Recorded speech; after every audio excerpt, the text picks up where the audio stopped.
마태복음 9장 35절에서 38절 증인과 추수라는 제목으로 말씀을 증거하겠습니다. 자, 먼저 35절 같이 읽겠습니다. 예수께서 모든 도시와 마을에 두루 다니사 그들의 회당에서 가르치시며 천국 복음을 전파하시며 모든 병과 모든 약한 것을 고치시니라. 자, 우리가 교회로 모이는 이유가 뭘까요? 뭐 다양한 그 이유가 있겠지만 가장 핵심적인 내용, 우리가 교회로 이렇게 모이는 그 가장 많은 것들 하지만 가장 중요한 일은 예수 그리스도를 배우기 위해서 우리가 교회로 모인다는 것. 그러니까 교회로 모일 때마다 이 중심에서 우리가 떠나지 않으면 우리의 신앙은 이제 안전지대로 놓여 있게 될 것입니다. 그 예수를 배우는 건데 그 예수의 삶을 한마디로 요약을 한다면 십자가로 시작해서 십자가로 끝나는 삶이었다.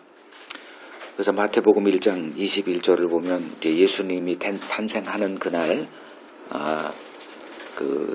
잉태하는 날이죠. 그 천사가 마리아에게 나타나서 예수님이 어떤 일을 하실 것이다를 얘기했죠. 우리 죄에서 구원하실 자. 그리고 요한복음 19장 30절에 보면 십자가에 달리신 예수님이 이제 운명에 직면하셔서 다 이루었다. 그러니까 십자가로 시작해서 십자가로 끝나는 삶. 그러면 신약 성경 사복음서가 그렇다고 쳐도 이제 그 이후에 그 사도행전, 로마서 쭉 해서 계시록까지 있는 성경은 예수님의 십자가 해설서라 말해도 과언이 아닐 것입니다. 그러면 예수님이 그 십자가 이전에 이 땅에 오셔서 이제 공생애를 한 3년 살았다 그러죠. 그때 하신 일이 무엇이었을까가 오늘 35절에 세 가지로 이렇게 요약해 놓고 있습니다. 가르치시는 일과 천국 복음을 전파하시는 일, 그리고 병든 것, 모든 병, 그리고 모든 약한 것을 고치시는 일을 하셨다. 그러면 이 일이 무엇을 의미하는가? 예수님의 가르침, 천국 복음을 전파하시고 모든 병들, 그리고 모든 약한 것을 고치신 그 일을 우리가 어떻게 이해해야 되는가가 오늘 첫 번째 내용이 될 거예요. 교회는 뭐 정체성을 이제 분명히 이제 해야 되는데, 교회는 예수 그리스도의 증인된 자들의 모임이다. 이거는 뭐 누구나 다 인정할 겁니다. 그러니까 예수를 드러내는 곳이 이제 교회죠. 그러니까 교회를 바라볼 때 예수가 드러나지 않는다, 뭐 어떤 인간 영웅들이 드러난다, 이거는 그 목적에서 이탈한 교회다, 이렇게 보시면 틀림없습니다. 증인된 교회의 정체성에 대해서 주님이 여러 가지 각도에서 다양한 얘기들을 하셨는데, 가장 핵심적인 교회의 정체성에 대해서 주님이 말씀하신 것이 바로 달란트 비유가 될 겁니다. 마태복음 25장 잠깐 좀 보고 가죠.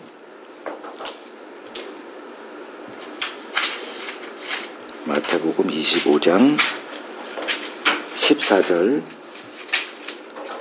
어떤 사람이 타국에 갈 때 그 종들을 불러 자기 소유를 맡김과 같다. 주님의 소유를 맡은 자들이 이제 교회라는 거예요. 그러니까 우리는 뭘 맡았나? 주님의 소유를 우리에게 이렇게 맡기고 가셨으니 우리는 주님의 소유를 맡은 자로 우리를 봐야 됩니다. 오늘 21세기에 우리 기준으로 뭐 교회를 본들 게 뭔 의미가 있겠어요? 지난 2000 몇 년 동안 어떤 일이 벌어졌는지 좀 생각해도 하나님의 말씀, 즉 주님의 말씀 앞에 서야 되는 이 이 일에 우리가 힘을 써야 합니다. 그럼 주님이 뭐로 교회를 설명하셨냐? 자기 소유를 맡기고 간 자예요. 어떻게 맡겼느냐? 15절 각각 그 재능대로 한 사람에게는 금 5달란트, 한 사람에게는 2달란트, 어떤 사람은 1달란트를 주고 가셨다. 재능은 누가 줍니까? 우리가 재능을 만들어낼 수는 없잖아요. 주어진 재능을 발견하고 거기에 맞게 이제 살아가잖아요. 어떤 사람은 뭐 머리가 똑똑하거나 어떤 사람은 참 사람이 착하대거나 뭐 여러 가지 그 재능들이 있어요. 거기에 맞게끔 이제 달란트를 주시는데 16, 17절을 보면 그 달란트로 교회가 뭘 하더라? 장사하더라 해요. 그 주님이 다시 오셨을 때 그 장사한 결과물로 그들을 이렇게 평가하는 내용이죠. 그 이내 달란트 비유를 보면 이제 달란트로 장사한 자가 있고 또 감춰둔 자가 있더라. 이게 앞으로 벌어질 일이에요. 그리고 지금도 이제 이런 일은 벌어지고 있고요.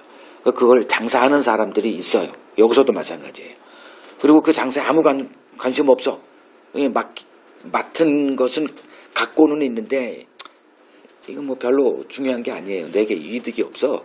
그냥 이렇게 땅에다 파묻어 놓고 사는 그러한 신자들도 있더라. 이제 그걸 말씀하시는 거죠. 그럼 주님의 재림 때 어떤 일이 벌어질 거냐? 주님이 자기 소유를 이렇게 맡긴 그 달란트, 그거로 어떤 이득을 남기고 살았는가로 이제 우리가 주님의 심판대 앞에 서게 될 것이다. 그럼 좀 밑으로 내려가서 이제 재림 때 주님이 다시 돌아와서 결산한다 그러죠. 이 19절에 이제 우리가 주님 앞에 섰을 때 이런 얘기를 해야 됩니다. 다 알려줬으니까 여기에 이 구도로 너희들의 삶을 이렇게 새로 세워가라 그거잖아요. 그럼 5달란트 받은 자 5달란트 남겼네. 또 2달란트 받은 자는 또 남겼어요. 그걸 주님한테 내놓는 거죠. 주님의 이득을 남겼습니다. 이렇게. 그때 21절 그 주인이 어떻게 평가하냐면 잘했다 착하고 충성된 종아라고 하면서 내가 적은 일에 충성했다. 요거죠. 적은 일에 또 불구하고 적다 이게 양을 얘기하는 것 같은데 뭐 어떻게 번역하든 상관없습니다. 작은 것 뭐 상관없어요. 그 헬라어의 우리가 적은 것이라고 번역한 이것은 그냥 영어도 똑같아요. little 혹은 small 양도 되고 부피도 돼요. 그 little 어떤 데는 또 small 이렇게 번역을 했어요. 가치에 관한 얘기입니다.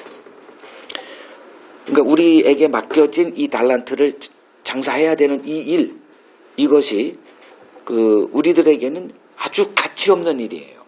왜냐하면 이득이 없으니까 우리에게. 그걸 지금 주님이 얘기하시는 거거든요. 근데 우리는 내 이득을 위해서 뭐 이렇게 손익계산을 하면서 살아가는데 주님 앞에 섰을 때 주님의 관점은 내게 유익이 된 것을 너희들이 얼마나 충성스럽고 착한 마음으로 했느냐. 이제 그거예요. 그게 바로 적은 일이라는 주님이 툭 던진 말의 의미입니다. 그러니까 우리에게는 아무 이득이 없어요. 제가 복음 전한다고 뭐 내게 이득이 있나. 그냥 저도 뭐 직장생활 했던 사람이라 그냥 그 길로 계속 갔으면 지금 뭐 월급 얼마, 연봉 얼마, 자식들 다 이제 결혼도 시킬 때가 됐는데 걔들한테 뭐 집 한 채씩 이렇게 툭툭 사주고 뭐 다 그렇게 살아가는데 이쪽 길을 가는 동안에는 뭐 아파트 하나 없더라고요. 자동차도 하나도 없고 오히려 내 거 다 뺏어만 가는 그게 이제 신약의 사도들이 보인 삶이었죠. 이런 기준으로 이제 나를 평가하면 돼요. 그러면 이제 주님 앞에 섰을 때 어떻게 그걸 대비를 해야 돼? 뭐 어렵지 않죠. 주님의 이득을 남겼느냐. 내 이득을 남긴 놈들은 주님 앞에 다 그냥 아주 호되게 난 너 모른다는 소리도 어둠으로 쫓겨날 것이고 주님이 계획하신 주님이 얻고자 하는 그 이득을 남긴 자들은 주님 앞에 착하고 충성된 종들아 내 주인의 즐거움에 참여하는 삶 살게 될 것이고요. 요것을 이제 정리를 하면 교회는 누구냐 혹은 신자는 누구냐 하나님의 이 일 달란트 맡기고 장사해라 했으니 이 일에 초대받은 하나님의 동역자들이다. 이게 우리들 정체성이에요. 이거 잊어버리면 이제 뭐 교회를 뭘 하든 그 선교사가 되든 그건 아무 의미가 없는 거예요. 이 작은 일에 내 삶을 던지는 자들, 이걸 교회라고 얘기합니다. 그러면 교회는 뭐다? 예수 그리스도를 증거하는 자들, 뭐 증언하는 자들. 그러면 그리스도의 증인된 교회가 알고 있어야 돼. 뭘 알고 있어야 되느냐? 예수님이 이 땅에서 뭘 하셨는가? 이건 뭐 너무나 중요한 거예요. 우리 교회가 뭘 했고, 뭐 우리 목사님이 뭘 했고, 내가 뭘 했고는 그건 잊어버리세요. 자꾸 잊어버리세요. 그걸 떠오를 때가 있겠지만 그건 자꾸 잊어버려야 되고, 예수님이 뭘 하셨지? 오늘 그걸 전반부에서 좀 알아보자는 거죠. 그 35절이 그걸 얘기하고 있는 거예요. 십자가 이전에 예수님이 뭐 하셨지? 그거를 3개 가르쳤다. 천국 복음을 전파했다. 병든 자들과 약한 자들을 고치셨다. 요거예요. 그러니까 예수님이 가르쳤으니 우리도 가르쳐야지. 보통 이렇게 얘기를 해요. 예수님이 참 열심히 가르쳤네. 그럼 우리도 더 열심히 가르치자. 제가 늘 얘기하지만 그런 건 아무 의미도 없어요. 중요한 건 주님의 내용을 이해하고 그걸 가르쳤냐. 이게 중요해요. 그러니까 가르침의 행위, 뭐 어떤 목사들은 하루에 내가 12시간씩 했어. 응? 뭐 이런 것들. 뭐 이런 건 아무 의미도 없어요. 뭐 여러분 다 이제 한 말씀 이제 이해하시리라 생각해요. 그 마태복음 7장을 가봅시다. 나더러 주여 주여 하는 자마다 다 천국에 들어갈 것이 아니요 다만 하늘에 계신 내 아버지의 뜻대로 행하는 자라야. 그래놓고 이제 22절 23절 예를 들어주죠. 그날에 많은 사람이 나더러 이르되 주여 우리가 주의 이름으로 선지자 노릇했다. 이거 가르쳤다는 얘기예요. 얼마나 열심으로 가르쳤을까. 그냥 새벽부터 밤새까지 또 일주일 내내 그냥 만나면 가르치는 거. 이건 목사들이 잘하는 거죠. 그러니까 그거로 칭찬받을 거 생각하고 있다니까요. 나더러 주여 주여 하는 자마다 신앙 행위로 나 이렇게 했습니다 하는 자마다 다 하나님께 인정받지 않는다. 그 인정받는 것은 뭐다? 하나님의 뜻을 이해하고 했느냐. 그러니까 사람들이 보고 우리 목사님 최고야. 저 신자 정말 뭐 좋은 신자네. 이런 거가 중요한 게 아니고 그거를 평가하시는 한 분이 계시잖아요. 그분이 보실 때 잘하고 있군. 그럼 이거를 알려고 지금 우리가 모이는 거예요. 그리고 그 기준으로 일주일 사십시오. 그리고 또 와서 또 기준 또 배우고 그리스도 예수가 평가자잖아요. 그분 앞에 설 것이고 그럼 그분이 기준 뭐로 평가해? 그 기준을 우리가 지금 말씀을 통해서 배워가는 거죠. 자, 그러면 35절에 가르쳤다. 예수님의 가르침이에요. 사도들의 가르침은 예수님의 가르침을 전하는 자들. 그럼 오늘날의 목사, 뭐 교사 혹은 증인들은 어떤 가르침을 해야 되느냐. 뭐 여러분들도 지난 수십 년 동안 교회를 뭐 이렇게 다니시면서 이런 가르침 저런 가르침 수도 없이 그 가르침이 홍수 속에 살았을 겁니다. 오늘 그거 좀 내려놓고 주님이 가르친 게 뭐더냐. 이건 성경에서밖에 없어요. 그거를 한번 좀 보자는 거죠. 가르침이란 행위, 신앙 행위가 중요한 게 아니라 하나님의 뜻에 맞는 행위, 하나님의 뜻에 맞는 가르침이더냐. 그걸 좀 보겠습니다. 뭐 그냥 한 걸음 더 들어가니까 좀 뭐 어렵기도 하고 그럴 거예요. 그건 뭐 성경이 어려운 거지 내가 어려운 건 아니니까. 그걸 있는 그대로 제가 이렇게 양파 껍질 벗기듯이 하는 거니까 이렇게 이해해 주시기 바랍니다. 그럼 예수님이 십자가 이전에 행하신 게 3가지다. 첫 번째 뭐? 가르치심.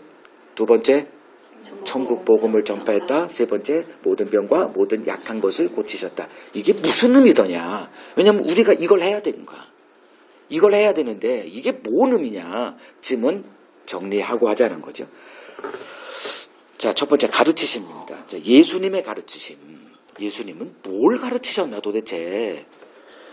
자, 십자가 이전 유대인들은 여전히 율법 신앙 아래 이제 놓여 있었다. 그걸 옛 언약에 있었다. 이건 뭐 제가 수도 없이 얘기했으니까 또 설명하지 않아도 될 거예요.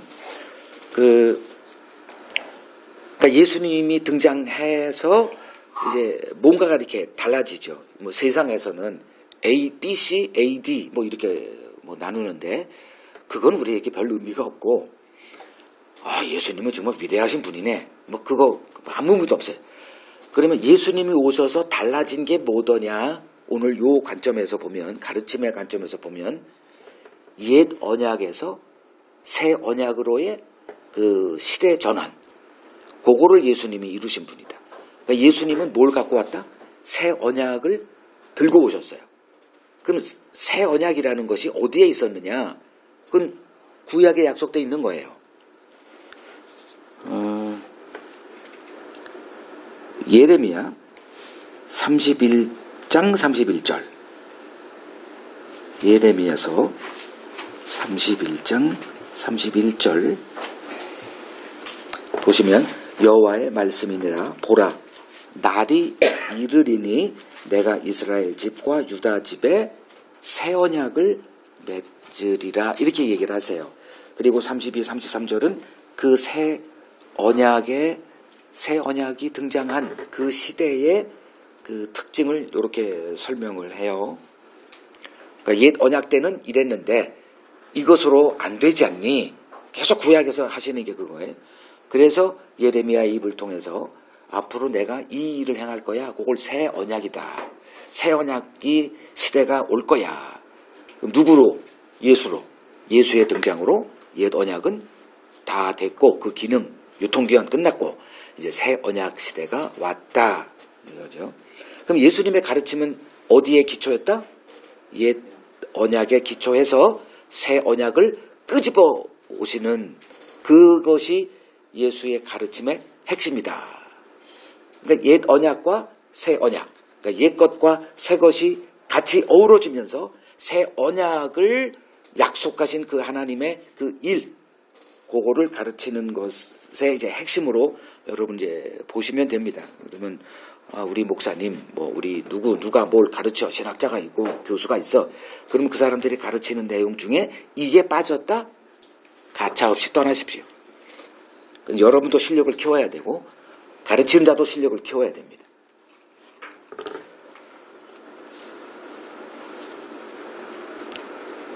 그 옛 언약의 율법, 옛 언약의 핵심인 그 율법은 새 언약으로 오신 그리스도를 가리키는 손가락이다. 그 구약 설교할 때, 구약을 가르칠 때 뭘 가르쳐야 되냐? 그 앞으로 등장하실 예수 그리스도, 새 언약의 성취자인 예수 그리스도를 이렇게 보게 하는 그런 가르침은 옳은 거죠. 구약에서. 그러니까 예수 그리스도를 증거하지 않는 구약 설교, 이거는 그냥 옛시대에 머물러 있는 사람들, 뭐 이렇게 보시면 됩니다. 그 옛 언약 아래서의 이제 가르침은 그 율법을 가리키는 거죠. 구약 성경. 그 율법이라고 얘기를 하죠. 구약 성경을. 신약 성경은 그냥 복음, 뭐 이렇게 설명해도 뭐 틀리지 않아요. 그러니까 율법과 복음으로 이렇게 돼 있는데, 그 옛 언약 아래서의 가르침은 핵심은 이거여야 돼요. 율법의 기능은 살리는 겁니까? 죽이는 겁니까? 죽이는 거죠. 그걸 정죄의 기능이다. 고린도후서 3장에 이렇게 나와요. 그 정죄의 기능을 충분히 살리는 일이 전제가 되어야 되는 설교여야 합니다. 그 율법으로 정죄받고 죽음 아래 놓여 있는 자들이 생명을 주러 오신 그리스도에게 나아갈 수 있기 때문에 이 두 가지가 다 병행이 돼야 됩니다. 그 사도행전 17장 가보시죠. 사도행전 17장 1절, 그 바울이 이제 데살로니가에 이제 전도하러 갑니다. 거기 가니까 유대인의 회당이 있어요. 그래서 2절 관례대로 그 회당에 들어가서 성경을 가지고 강론했다. 그게 무슨 뜻인가 보니 3절에 뜻을 풀어, 즉 구약 성경에 있는, 그때 당시는 구약밖에 없었으니 그냥 성경을 이렇게 펼치고 그 안에 있는 뜻, 감춰져 있는 뜻을 풀어 헤쳤다. 뭘 얘기하기 위해서? 예수 그리스도를 증거하기 위해서. 근데 구약에 예수 그리스도가 감춰져 있었다는 거죠. 그걸 드러내야 돼요. 그러니까 예수 그리스도의 그 십자가 사건이 드러나지 않는 구약 해석은 다 뻥이다. 그건 나를 멸망으로 인도하는 설교다. 아무리 재밌고 교훈이 되고, 이 사람 이런 교훈을 받아야 되겠네. 내 삶에 어떤 유익이 있다 할지라도 예수 그리스도가 드러나지 않는 그러한 그 설교 가르침은 그거는 빨리 도구로 알고 빨리 피하라.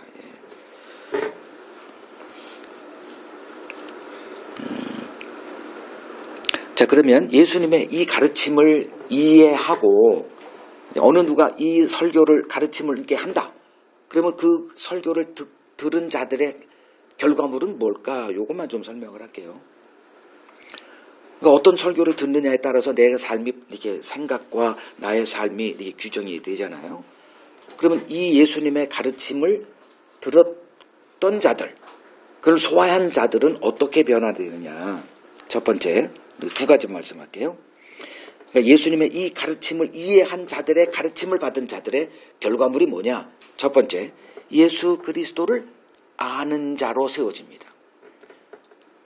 그러니까 그들의 입술에는 뭐 교회가 어떻고 목사님이 어떻고 이런 게 관심사가 아니에요. 그냥 만나기만 하면 예수 그리스도를 이렇게 얘기합니다. 이런 사람 저는 만난 적이 그렇게 많지 않은 것 같아요. 수많은 사람들을 만나고 세계를 돌아다니면서 이렇게 했지만 그 대화 들으면 알죠. 이 사람이 돈을 좋아하는 사람인지, 이 사람의 관심사가 뭔지, 이 사람의 가치관은 뭔지, 그럼 몇 마디 들어보면 알거든요. 그러니까 목사를 만나든 신학자를 만나든 이렇게 얘기를 들어보면 예수 그리스도가 이렇게 그냥 묻어나는 사람이 있어요. 그렇게 많지 않은 것 같아요. 심각한 문제입니다. 그냥 예수 그리스도를 자랑하고 싶어서 이게 신자단이에요.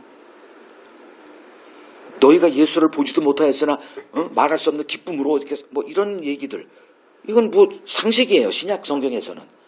근데 오늘날 기독교에서 이게 상식이냐? 이런 사람이 비정상이에요.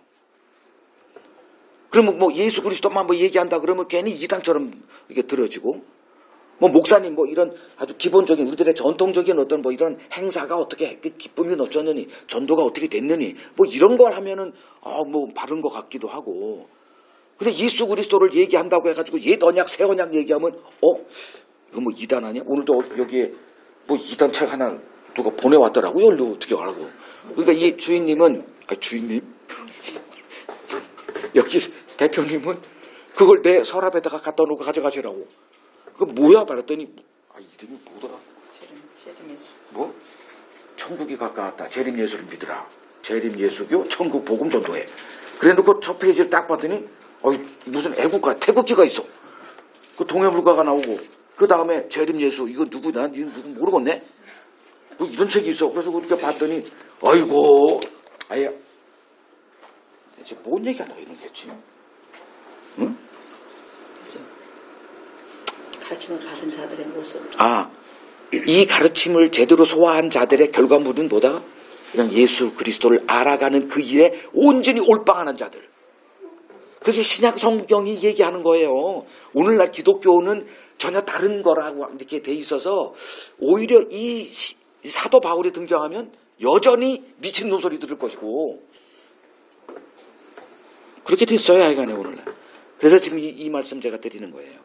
여러분들이 가르침을 제대로 받았다면 여러분들의 DNA에 예수 그리스도를 알아가는 그 지식 그리고 예수님이 무엇을 행했는가에 이렇게 꽂혀있는 이걸 의에 줄이고 목마른 자. 예수가 뭐예요? 하나님의 의로우신 분 아닙니까? 우리에게 없는 거 주러 오셨죠. 그게 하나님의 의를 주겠다는 거 아니에요. 그 의를 가지고 하나님 앞에 당당히 나아가라. 니들이 백날 해봤자 의가 나오냐. 근데 오늘날 교회는 다 뭐예요? 의를 생산해낼 수 있는 자들로 이렇게 얘기를 하잖아요. 이렇게 주일날 이렇게 찾아온 거, 예배 이렇게 마음을 다해서 정성을 다해서 헌금하고, 뭐 목사님 말씀 순종하고, 이게 무슨 하나님 앞에 의가 됩니까?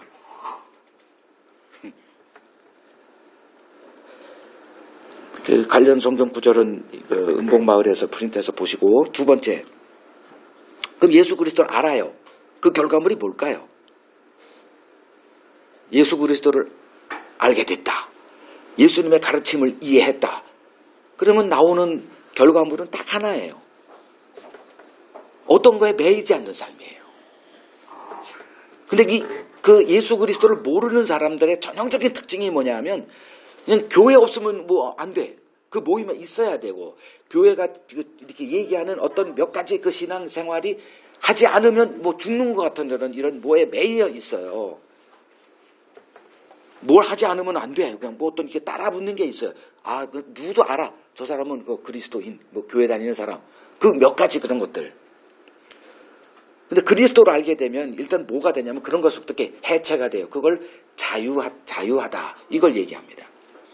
근데 이 자유함을 누리면 꼭 이상한 소리 들린다니까. 교회에서. 저것도 삐딱하게 가고 있네.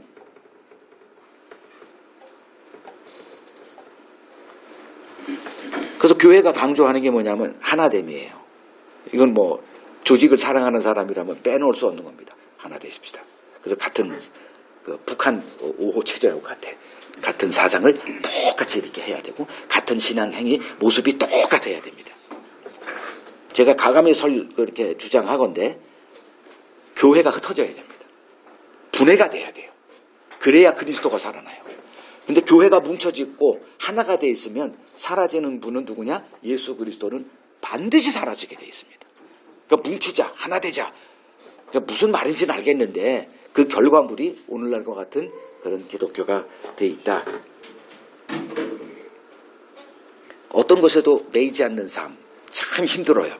왜냐하면 매이는 게 우리들의 이렇게 길들여져 있기 때문에, 뭐에 이렇게 매여 있는 거,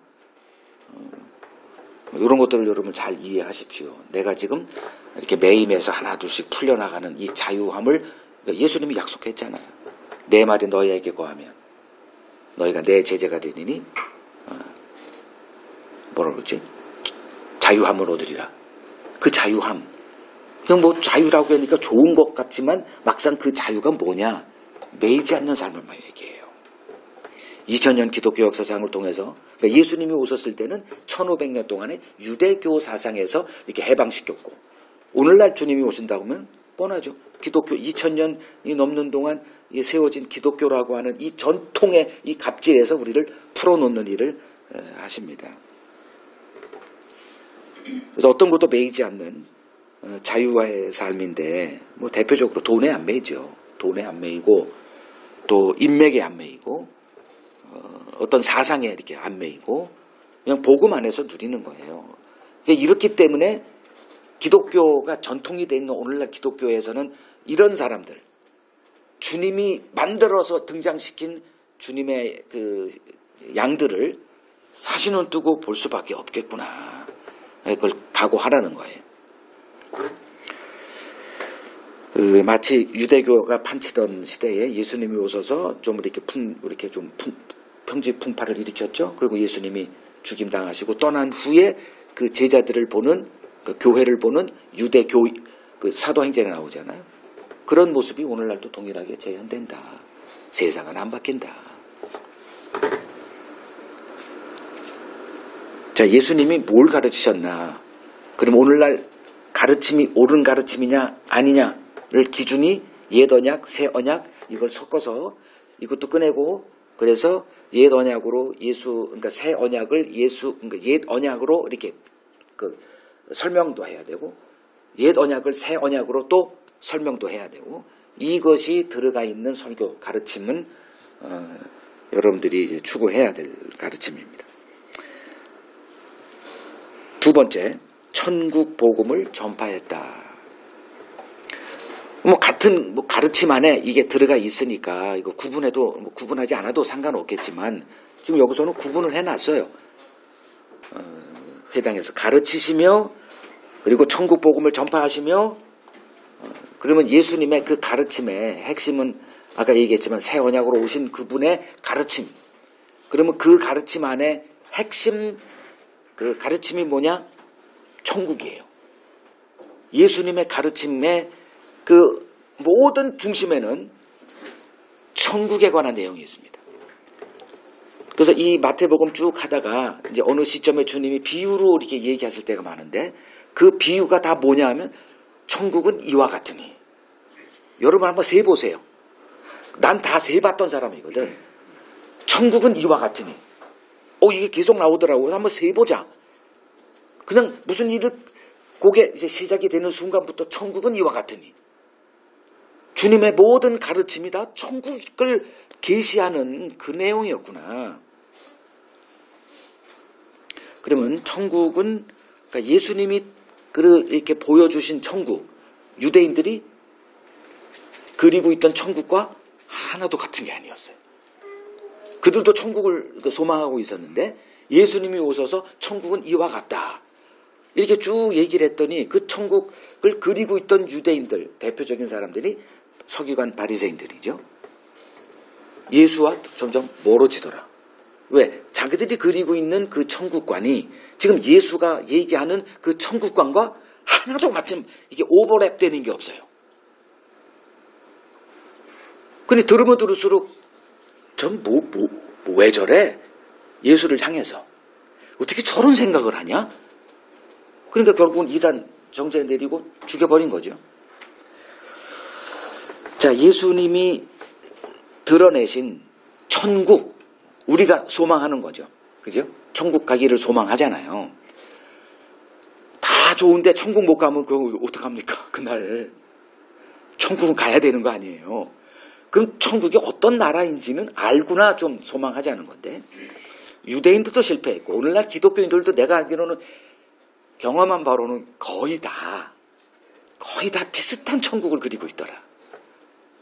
이걸 인간의 이 한계 이걸 벗어나지 못하는 것 같아요. 그러면 이렇게 정의를 내릴 수 있죠. 하나님이 계시해 주신 그러니까 예수님이 이렇게 드러낸 천국은 인간 상식으로는 이해가 안 되는 나라다. 세상 상식과 하나도 맞지 않는 나라다. 그거를 은혜라 얘기합니다. 우리는 내가 뿌린 것을 거두는 삶이에요. 인과가 아주 정확합니다. 원인이 있어서 결과가 있는 거예요. 근데 하나님이 말씀하신 천국은 내가 뭘 해서 주어지는 게 아니라고 얘기를 해요. 그냥 믿으래요. 그러면 주어진대. 그리고 주어져 있대. 작정돼 있다라고 얘기합니다. 그러면 그 얘기 안에는 뭐가 이게 배제돼야 되냐면 내가 뭘 하느냐에 따라 달라진다는 이 세상 상식이 배제가 돼버려요. 이걸 알고 천국을 그리시라고요. 그냥 천국은 주어지는 거예요. 그 주어졌기 때문에 그 왜 주지? 그 이유가 하나님의 긍휼로 풀어져요. 우리는 긍휼로 천국을 얻은 자들이지 내가 뭘 해서 열심히 해서 하나님의 말씀대로 살아서 천국 가는 그 개념이 예수님의 말씀 앞에서 배제되더라.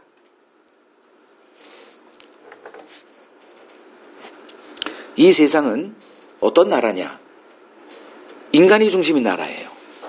그 하나님이 세우고 계신 그리고 마지막 날 이렇게 이 세상에 출현할 그 하나님의 나라는 뭐가 중심이냐?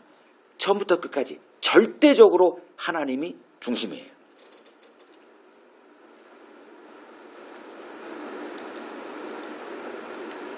요것만 제대로 이해해도 오늘날 기독교인들이 말하는 천국이 얼마나 왜곡된 천국인가를 쉽게 구분이 됩니다. 안 하니까 문제지. 그냥 익숙한 거 그거 바꾸고 싶지 않아. 내가 알고 있는 거 이 정도 이게 또 다른 거야? 싫어요. 그냥 그 얘기 해줘. 이래고 듣는다니까. 참 난감하긴 하지만 창세기 1장 제가 창세기 1장을 할 때마다 첫째 날 이런 거 묻지도 않잖아요. 제발 잊어버려라 그거. 그냥 모이기만 하면 창세기 1장 하면 첫째 날 뭐 있고 둘째 날 뭐 했고 뭐 여섯째 날 뭐 했고 뭐 이것만 하고 있으니까 그 의미는 사라지고 그냥 어떤 표면적인 그런 지식의 그냥 자랑거리로 되어 있는데 창세기 1장의 핵심 내용이 뭐라 그랬어요? 하나님의 나라는 이런 곳이다. 그것이 7번 등장하는 하나님 보시기에 좋았더라. 거기에는 우리들의 동의 필요 없어요. 그냥 하나님이 하시니까 그게 선이에요. 하나님이 누구를 때려 죽였다. 하나님이 하셨기 때문에 그건 선입니다. 그러니까 우리는 그렇지 않죠. 선이란 다른 기준이 있잖아요. 의라고 하는 다른 기준을 우리는 갖고 있어요. 그 중심에는 인간이 자리하고 있습니다. 인간을 해롭게 하는 것들은 다 악이에요. 근데 하나님의 나라는 그러니까 하나님의 뜻이 무시된 모든 것들이 다 악이에요. 그걸 창세기 1장에서 보여준다니까. 하나님 뭘 해요? 그리고 이거 괜찮니? 안 물어요. 그냥 일방적으로 해. 그리고 여섯째 날에 인간을 또 이렇게 흙으로 빚어. 나는 왜 흙으로 빚었을까? 다이아몬드로 빚지? 뭐 이런 거. 근데 하나님이 했기 때문에 그건 선이에요. 그 자리를 우리가 인정하고 그 하나님의 창조 질서에 다시 들어가는 것이 구원이에요. 내가 원하는 어떤 그 천국을 들어가는 게 구원이 아니라 우리가 원하는 천국은 없다가 정답이에요. 이게 있다고 우기거든. 이렇게. 그리고 그냥 마음대로 이렇게 얘기를 해. 천국 갔다 온 사람, 뭐 지옥 갔다 온 사람 얘기를 들어가면서 뭐 천국을 보니까 이렇게 있더라. 그게 대표적인 게 뭐냐면 거의 다 천국 보고 왔다. 이렇게 어떻게 무슨 신비 경험을 통해서 그 사람들이 쓴 책 여러 개가 있잖아요. 그 안두에서도 천국과 지옥 뭐 그런 거 많이 했죠. 그러니까 그런 것들을 종합해 보면 하나같이 뭘 얘기를 하느냐. 천국에 뭐가 있다? 여전히 차별이 있다. 은혜와 차별은 이게 공존이 안 돼요. 그래서 신약 성경 이게 서신서들을 보면 차별에 엄청난 비중을 둡니다. 차별이 없다. 갈라디아서나 뭐 야고보서. 그러니까 차별이 없다. 차별이 없다. 있을 수가 없죠. 내가 했으면 당연히 이 세상은 노력한 만큼의 차별 대우를 누리잖아요. 뭐 요새 뭐 수능 뭐 문제 내는 것 때문에 난리 버거질 치잖아요. 뭐 킬러 항목 없애라. 응? 공부 못하는 공부를 이렇게 뭐 학교를 보낼 수 없는 사람도 평등하게 뭐 이렇게 하자 뭐 이런 얘기죠. 그게 과연 통할까요? 차별화로 살아가는 이 나라 이 세상이 차별을 없애자 뭐 진보주의자 좋아요. 그거 다 좋아. 나도 그렇게 살았으면 좋겠는데 애당초 목표가 불가능한 얘기예요.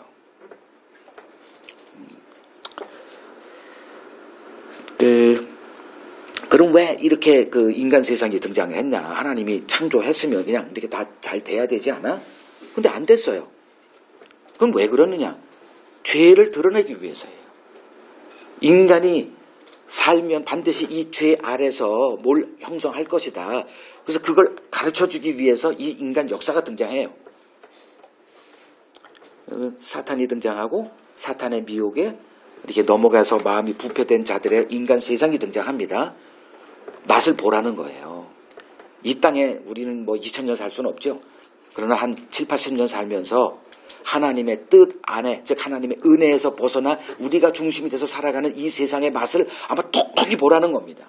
자식도 나 보고 자식을 보면서 내가 어렸을 때 저도 이번 주에 뭐 우리 가족과 이렇게 많은 대화를 나눴는데 우리 아들을 보면서 얘 오늘 왜 안 왔냐 정말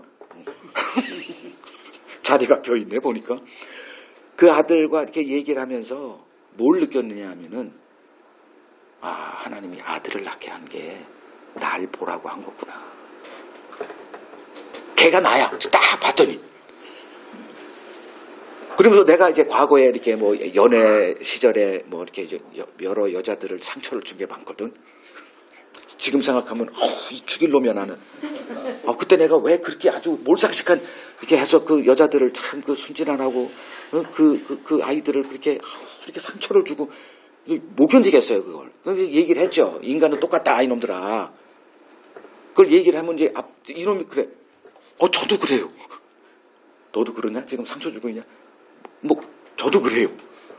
뭐 또 다른 얘기. 똑같네. 나도 네가 하는 얘기 쭉 들어보니 나네? 그놈이 나네? 어떻게 못한 건 딱 이렇게 똑 닮았어. 뭐 잘난 건 얘기도 안 해. 죄다 그냥 못된 것만 얘기를 하는 거야. 내가 너구나. 너가 나구나. 여러분들 보세요. 이제 앞으로 내 모습 딴 데서 보지 마. 그냥 거기에 다 있어. 이 세상 역사가 그거예요. 네 모습, 네 주제 파악하라는 거죠. 그리고 때가 되면 하나님이 이 세상을 정리하세요. 그걸 우리가 흔히 말하는 최후 심판이죠. 그 하나님이 지금 하시는 일은 뭐냐? 멸망이 예정된 이 세상에서 자신의 언약 백성을 건져내는 일을 하십니다. 그들에게 천국을 이렇게 유업으로 주세요. 그럼 우리는 그 천국을 유업으로 받을 자들인데 어떤 나라더냐? 쯤은 제대로 알고 소망하며 살자는 거예요. 이제 우리의 실체는 천국입니다. 이 땅은 그냥 그 준비 과정이에요. 하나님의 역사관으로 보면 여기다 이렇게 올빵하지 마십시오. 그냥 되는 대로 사세요. 어차피 여러분 의지대로 되는 거 하나도 없어요. 그 자녀들하고 얘기하다가 제가 이제 배운 인생의 어떤 터득된 하나가 있더라고. 굉장히 논리적입니다. 그냥 준비도 하고 이렇게 했다가 뭘 선택하고 결정하는 순간에는 감정이란 이 윈수가 나를 딱 이끌고 감정으로 결정하더라고. 그러니까 이성적인 동물이지만 결국은 감정의 이 막강한 강한 자 앞에 이게 노예로 살아가더라고요. 저 굉장히 논리적인 사람입니다. 굉장히 논리적인 사람이에요. 이걸 강조하는지 모르지만. 근데 결론은 감정으로 하더라. 응? 그래서 다 망하더라. 그래서 애들한테도 이랬죠. 여태껏 살아오면서 너희들 많은 실수하고 자책하고 그러지 하지 마. 그 교훈 되지도 않아. 어떤 사람 배우려고 하지도 마. 뭐 하긴 하겠지만 안 배우겠어요. 가만 내비둬도 다 배우지. 그리고 결론은 또 그 짓 하고 있어. 하여간에 무거운 짐들이 많으니까 그걸 내려놓으려고 제가 많은 애를 썼어요. 이번 주는. 그때 이 남자하고 내가 이렇게 하다가 이 여자하고 하다가 이렇게 그거 쓸데없는 자책이다. 뭐 하겠지만 나중에 이렇게 내 말 기억하면서 이런 게 부질없는 거구나. 누굴 배운다는 것도 그렇구나. 그러니까 신자의 배움은 예수 그리스도 한 분만 바라보면 되고요. 어떻게 보면 굉장히 고지식한 것 같지만 그런 거예요. 신앙이라는 게. 사랑이라는 게 그런 거고. 그냥 예수에 미쳐 사는 거예요. 그냥. 천국 복음을 전파했다? 우리가 알고 있는 천국이 같았으면 이런 얘기를 뭐하러 합니까? 그냥 가르침으로 끝나죠. 근데 엉뚱한 천국을 그리고 있다니까. 거기에 대표적인 게 이제 그 상급론이죠. 우리가 열심히 행한 만큼 보상받는 거. 이런 천국을 기다리고 있었는데 예수가 오셔가지고 다른 천국을 막 그 대표적인 게 우리가 앞으로 배우겠지만 포도원 품꾼 비유. 나중된 자 먼저 되고 먼저 된 자 나중되는 역전이 되는 그러니까 이 세상 상식과 하나도 오버 안 되는 그 나라를 주님이 들고 오셨다. 미치겠는 거예요. 지금 자기들이 여태까지 수고한 그 모든 신앙의 열심과 행위가 1도 보상받지 않아. 오히려 그것 때문에 천국 못 가.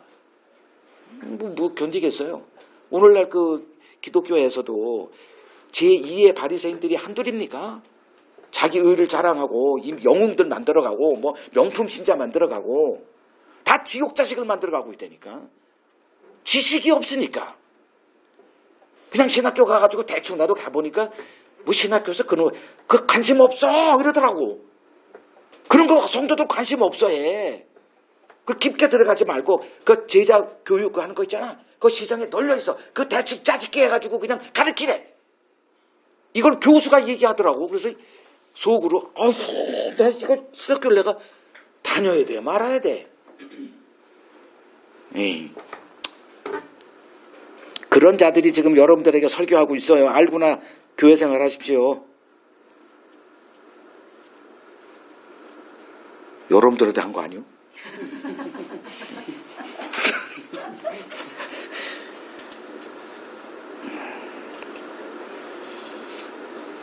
천국은 새 부대가 된 자들에게 임하는 나라예요. 우리가 배웠잖아요. 새 포도주는 새 부대에 담긴다. 그 세 부대가 뭐냐? 죄의 눈이 열린 자들이에요. 내게 선이 나올 수 없다는 것을 자각하게 된 마음, 거기에 천국이 임해요. 그 다음에 세 번째, 모든 병과 모든 약한 것을 고치셨다. 그러니까 예수님이 행하신 일 가운데 병 고치고 이적을 행하고 우리들의 약한 것을 고치는 뭐 귀신에서 이렇게 귀신을 쫓아내는 그런 일도 다 포함되죠. 그런 일들이 이제 우리에게는 굉장히 이제 관심사고, 오늘날 그걸 무대, 강단에서, 교회에서 이걸 직접 시연해 보이려고 하는 몸부림이 있죠. 그 배후에 신사도 운동이 자리하고 있고요. 예수님의 병 고침을 어떻게 이해해야 되느냐. 예수님도 우리들에게 가서 병도 고쳐라 이렇게 얘기하셨거든. 그러면 병 고침을 진짜로 하라는 건가? 쯤은 질문을 던지라고요. 질문이 없으니 답이 나올 리가 없죠. 모든 답은 질문에서 비롯된다. 그러니까 뻔한 질문 그만하시고 좀 잘해야 되겠다라고 한다면 이젠 좀 이상한 질문 던지세요. 제가 성경을 연구하면서 하나 배운 게 있어. 질문을 잘해야 좋은 답이 나온다. 엉터리 질문을 가지고 그냥 맨날 그거 어디 보니까 다 있어. 근데 그 안 던지는 질문이 있어요. 왜냐하면 스스로 알아. 이건 답이 없을 거야. 그런 것들. 그걸 뚫어버리세요. 성경을 보니 이런 거더라고요. 답을 숨겨놨어. 없는 줄 알았더니 질문을 던졌더니 숨겨져 있는 하나님의 답변이 있더라 이거예요. 그래서 질문을 던지는 건 굉장히 중요하죠. 그럼 예수님의 이 치유 사역은 이게 뭘 얘기하는 거야? 라는 질문. 뭐 예수님이 육신으로 오셨다. 하나님이 우리를 육으로 만든 이유는 뭐지? 천사같이 만들어 놓고 그렇게 하지. 근데 천사도 지옥 가더라. 그러면 뭐지? 여기서부터 이제 실마리가 조금씩 풀리는 거죠. 그 예수님의 병 고침을 좀 정의할게요. 예수님의 병 고침은 예수로 인해 약속된 메시아가 도래했음을 보여주는 그 증명하는 하나의 그 일이었다. 요거부터 시작해요. 그리고 질병은 뭐의 파생물이냐? 죄로부터 나온 파생물이에요. 뭐 악이라고 얘기해요. 왜 이렇게 악이 많아? 뭐 우리를 불행하게 만드는 교통사고라든가 뭐 이런 사고들, 자연재해, 지진, 뭐 이런 모든 것들 다 뭐로부터 이렇게 드러났냐 하면 죄로부터예요. 죄가 등장하자 하나님이 아담에게 이 땅이 너로 인하여 저주를 받았다 이렇게 얘기를 하거든. 그러면 이 저주 아래 놓여 있는 곳에서 이제 벌어지는 우리가 경험하는 것들이 약함이에요. 그리고 그 질병 이런 것들. 예수님이 오셔서 그걸 고쳤다 해서 우리더러 병을 고치라는 건가라는 것은 성립이 안 된다는 거예요. 그 예수로 인한 그 질병 치유 있죠. 근본적으로 죄의 문제가 예수로 인해 해결됐다는 것과 연결시켜야 되는 거예요. 그래서 그 사도들의 행적을 보면 사도 바울도 뭐 병 고치는 일들이 계속 있었고 베드로도 뭐 길 가던 사람이 베드로의 그림자만 밟아도 병 고치는 역사가 막 벌어지는데 그때 베드로가 이제 나면서 안전뱅이 병 고친 거 사도행전 3장에 나오죠. 그 중간에 그 자기를 막 신처럼 여기는 사람들을 보면서 뭐 하는 얘기가 뭐냐 하면 예수의 죄사함에 대해서 결론을 내리더라고요. 다 그런 것들이. 하나님께서 우리 육체의 질병을 고쳐주기도 하시죠. 필요하면 하나님은 하세요. 그러나 예수님이 우리 육체의 질병을 고치기 위해서 오신 분은 아니다. 알고 계세요. 우리에게 맡겨진 일은 그리스도의 복음을 전하는 겁니다. 그 복음 안에서 병 고친 역사가 있을 수도 있어요. 그걸 부인하지 않습니다. 그러나 그것이 본질은 아니고 거기다 관심을 두지도 말아야 되세요. 제가 드리고 싶은 것은 저도 아플 것이고 여러분도 오늘 밤에도 아플 수도 있고 전 때만 되면 돌이 내려와도 죽을 고생합니다. 1년에 한 2번은 내려와. 여러분들은 그거 없으면 그냥 행복한 줄 아세요. 그냥 그것만이라도. 돌 내려올 때 얼마나 고통인 줄 알아? 그때 이제 태국에서 선교 사역할 때 선교팀이 왔어. 그 멋있는 여행 다 잡아놨는데 그 첫날 가는 도중 1시간 만에 배가 아파. 아이고 뭐냐? 돌 내려와. 다 캔슬. 그리고 가가지고 이제 마취제 맞고 마취제가 진통제 맞고 그 진통제 통하지도 않아. 그러면 돌 내려오는 거. 애 둘 낳죠. 나는 한 40명 낳았어. 나는 상고의 고통을 어느 정도 진짜는 모르지만 상고가 어떤 건지 내 돌을 이렇게 분만하면서 그 고통을 내가 정말 크든 작든 그 상관없어. 저 조그만 놈이 걸려가지고 찢어놓는데 이게 물이 이게 소변이 내려가다가 이게 안 내려가 막히니까 이게 올라와가지고 이게 폐가 콩팥이 이렇게 부어. 사진 찍으면 이런 거를 내가 이렇게 병이 걸릴 것이고 누구도 예외 없어.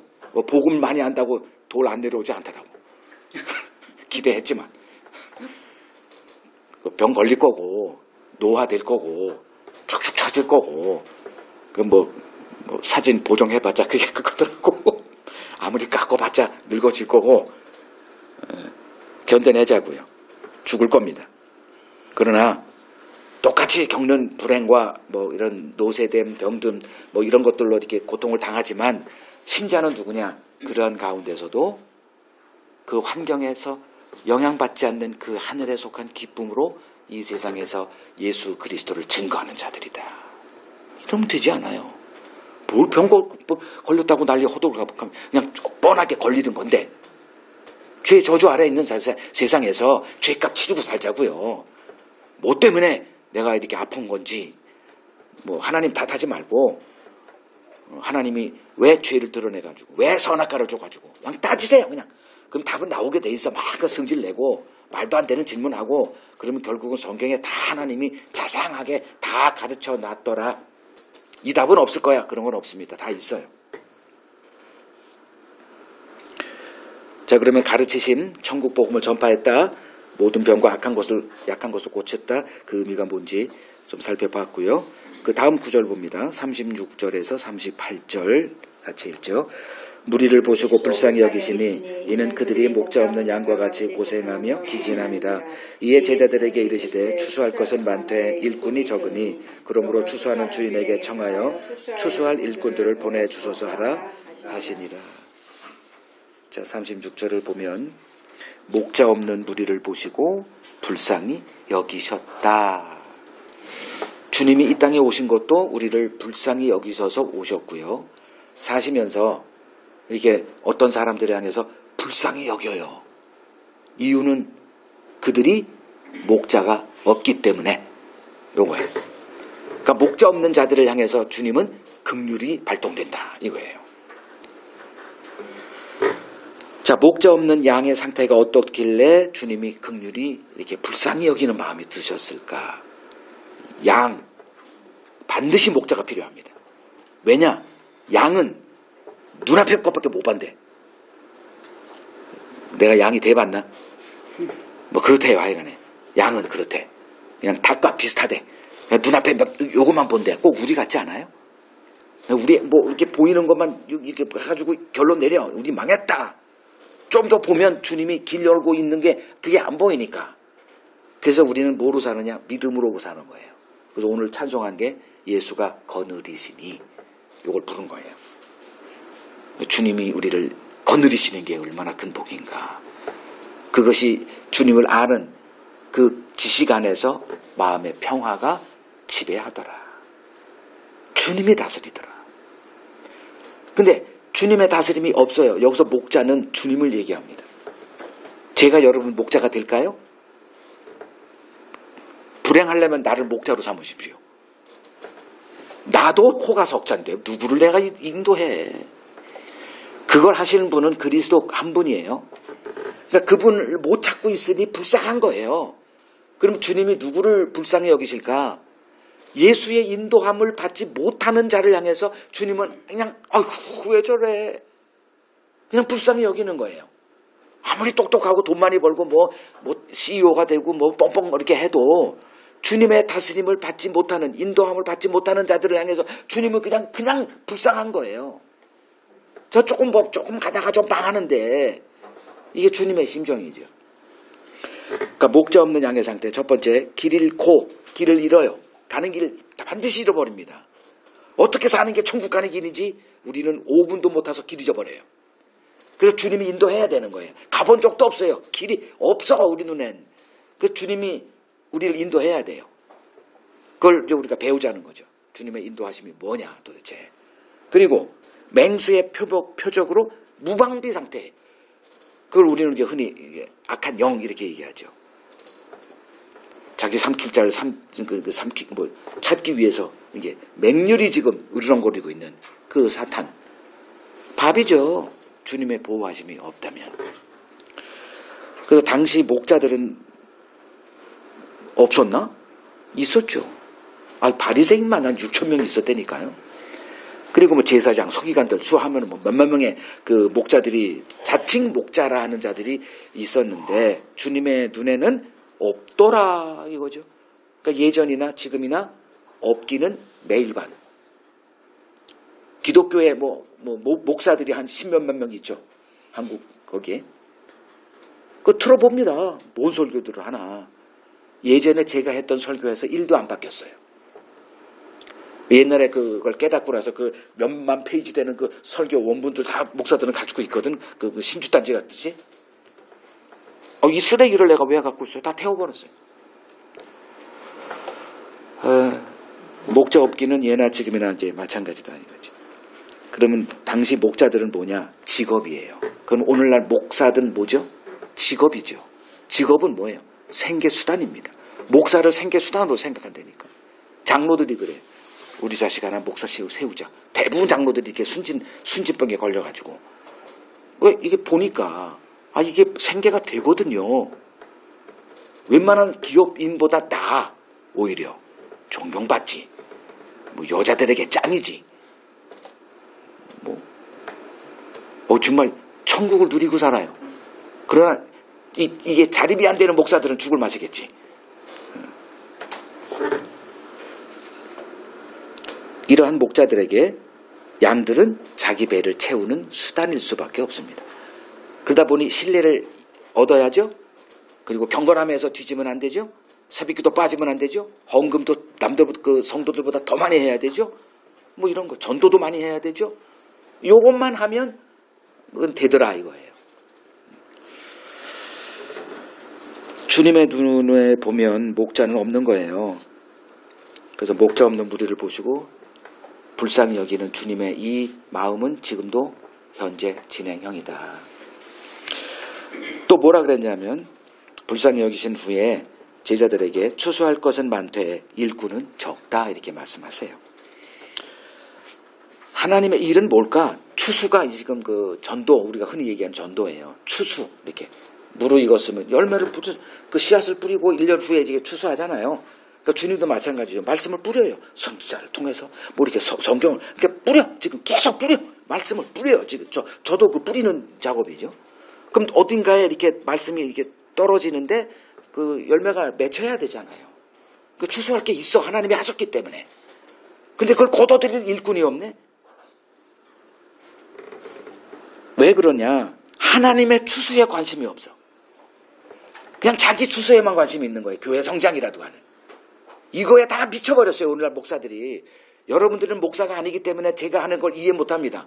제가 목사가 되지 않았으면 이 설교할 수도 없어요. 그건 사기꾼이지. 뭘 추론을 합니까? 경험한 거예요. 수많은 목사들을 만났습니다. 전 세계 돌아다니면서 목회자, 신학자, 이런 사람들 많이 만나서 들어보니 그냥 얼굴에 써있어. 사꾼! 써있어 그냥. 제 눈엔 보여요. 여기도 그냥 할까 말까. 이 사람이 그거 됐으면 저 사람이 됐으면 그냥 사꾼의 대명, 대사꾼.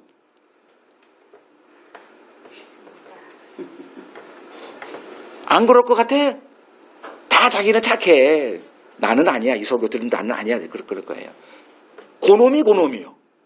나는 아니야라고 생각하는 고놈이 누군지는 모르지만 그 자가 사꾼이에요. 제가 늘 얘기했죠. 난 여러분 사랑할 수가 없는 자. 사랑하지 않는다는 건 얘기하면 안 되고 사랑할 수 없어! 뭐라고 얘기를 해야 돼. 그러니까 떠나더라고. 사랑 없다고. 잘 떠났죠. 사랑 많은 교회. 이렇게 사랑교회도 있잖아. 사랑이 넘치는 교회들. 뜯기려면 글로 가십시오. 주님이 추수한 자들이 뭐죠? 사꾼이 추수하는 자들이 있어요. 어떤 자들이에요? 좋은 대학 나오고 학벌이 좀 있고 사회적인 지위가 좀 있고 돈 좀 많이 낼 수 있는 사람들, 저 지식인들, 변호사, 검사, 뭐 의사, 뭐 이런 것들로 이렇게 웬만한 좀 부흥한 교회들은 다 그로 채워져 있더라고요. 목사가 뭔 일을 해도 그걸 법에서 이렇게 할 수 있는 변호인단이 또 이렇게 있더라고요. 그건 뭐 자기들 멋대로 하라 그러고 주님의 추수를 배우자는 거예요. 주님이 누구를 부르셨습니까? 오늘날 버전으로 하면은 바리새인을 부르러 와야 돼요.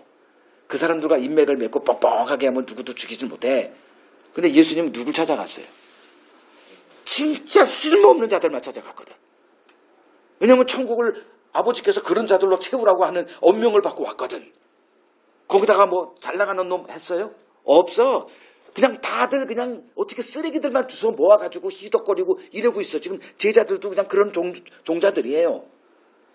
이게 하나님의 추수입니다. 근데 오늘날 이 하나님 추수하자는 사람이 있어요? 뭐 말은 뭐 가난한 자들 뭐 하자고 이렇게 얘기하지만 제가 목사가 안 됐습니다. 다 쏘골 뻔했어요. 또 마지막 뭐라고 돼 있어요? 추수하는 주인에게 청하여 추수할 일꾼들을 보내주소서 하라 이거예요.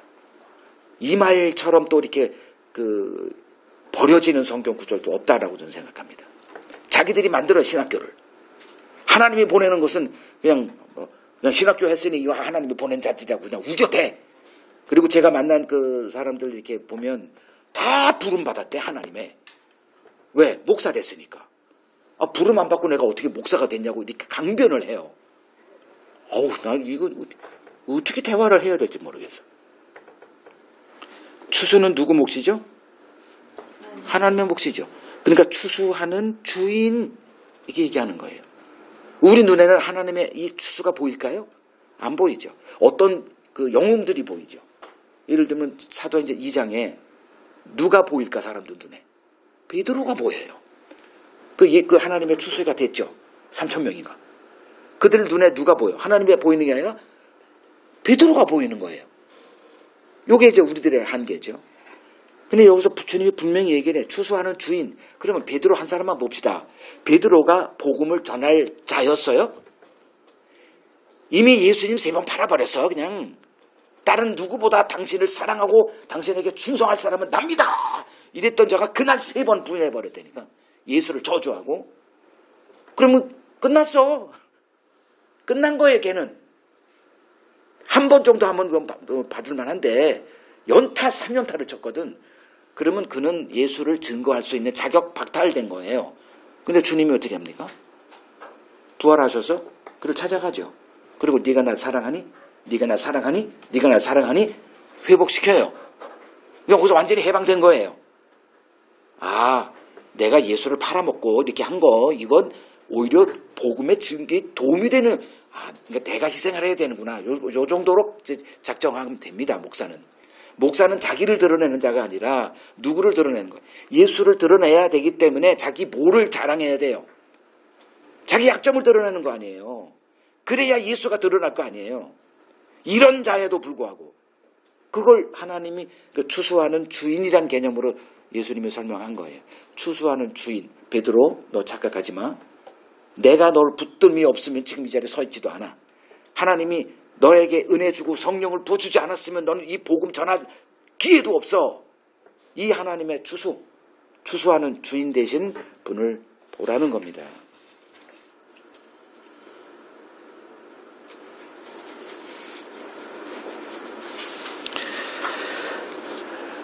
하나님은 이 추수의 기쁨을 우리와 나누고 싶어 하세요. 그래서 달란트를 이렇게 맡기는 겁니다. 여러분에게 달란트가 다 주어져 있어요. 달란트는 딴 거 아니고 복음이라 생각하시면 돼요. 그 복음을 아는 지식으로 우리를 충만하게 채웁니다. 그래서 그 일을 내게 적은 일이었죠. 그 일을 함으로써 열매가 이렇게 드러날 것이고 그것을 받으시는 분이 영광을 받으셔요. 그것이 우리의 기쁨이다. 요게 구원의 결과물이다. 내 기쁨으로 사는 자들이 아니라 내가 어떤 걸 함으로써 그걸 하나님이 받으시고 기뻐하시고 영광 받으시는 그걸 통해서 기쁨을 이렇게 공유하는 자들이 이제 교회다 이거죠. 그 회사 직원들의 예로 좀 마무리할게요. 회사 들어가면 제일 관심사가 뭐죠? 연봉이죠. 승진하는 것도 결국은 연봉 이렇게 관련되니까. 근데 그거보다 더 큰 기쁨이 있죠. 내가 어떤 걸 했는데 사장님이나 뭐 내 상사가 그거로 인해서 기쁨이 될 때 그 기쁨을 누리는 것을 직원이 안다면 이 사람은 또 다른 기쁨을 누리고 사는 거예요. 돈만 많이 주니까. 그게 아니라 그럼 신앙생활 하는 우리들 어떤 기쁨으로 살아가야 될까? 내 기쁨이 아니에요. 빨리 내려놓으십시오. 하나님은 우리 행복을 위해서 만든 적이 없어요. 그때 신명기 10장에 나와 있는 내가 너희의 행복을 위해서, 이 행복이란 단어가 잊어먹었네. 우리 그 음식점 이름이 뭐였죠? 그 안쪽 거기 토부. 토부라는 거예요. 너희 토부를 위해서. 토부가 뭘까? 옳음을 위해서, 의를 위해서예요. 하나님의 관심은 우리 행복이 아니에요. 그것 때문에 하나님이 우리가 원수가 됐거든. 근데도 또 우리 행복을 위해서 하나님이 일하신다고요. 그러니까 바로 알고 하라는 거예요. 지식 없어서 망하지 마시고 바른 지식 위해서 우리가 뭘 하도 지식 터가 바르면 그건 하나님께 인정이 되죠. 내가 이걸 함으로써 하나님이 기뻐하신다는 이 기쁨으로 우리는 살아가야 되는, 이게 천국 준비다 생각하시면 됩니다. 엉뚱한 천국 준비하지 마시고 천국은 이런 곳이고 하나님은 이걸 기뻐하시는구나. 그래서 우리의 모든 관심을 하나님의 그 뜻이 무엇인지를 알아가는 일에 몰빵한다면 주님 앞에 섰을 때 낭패당하는 일은 없으리라 생각합니다.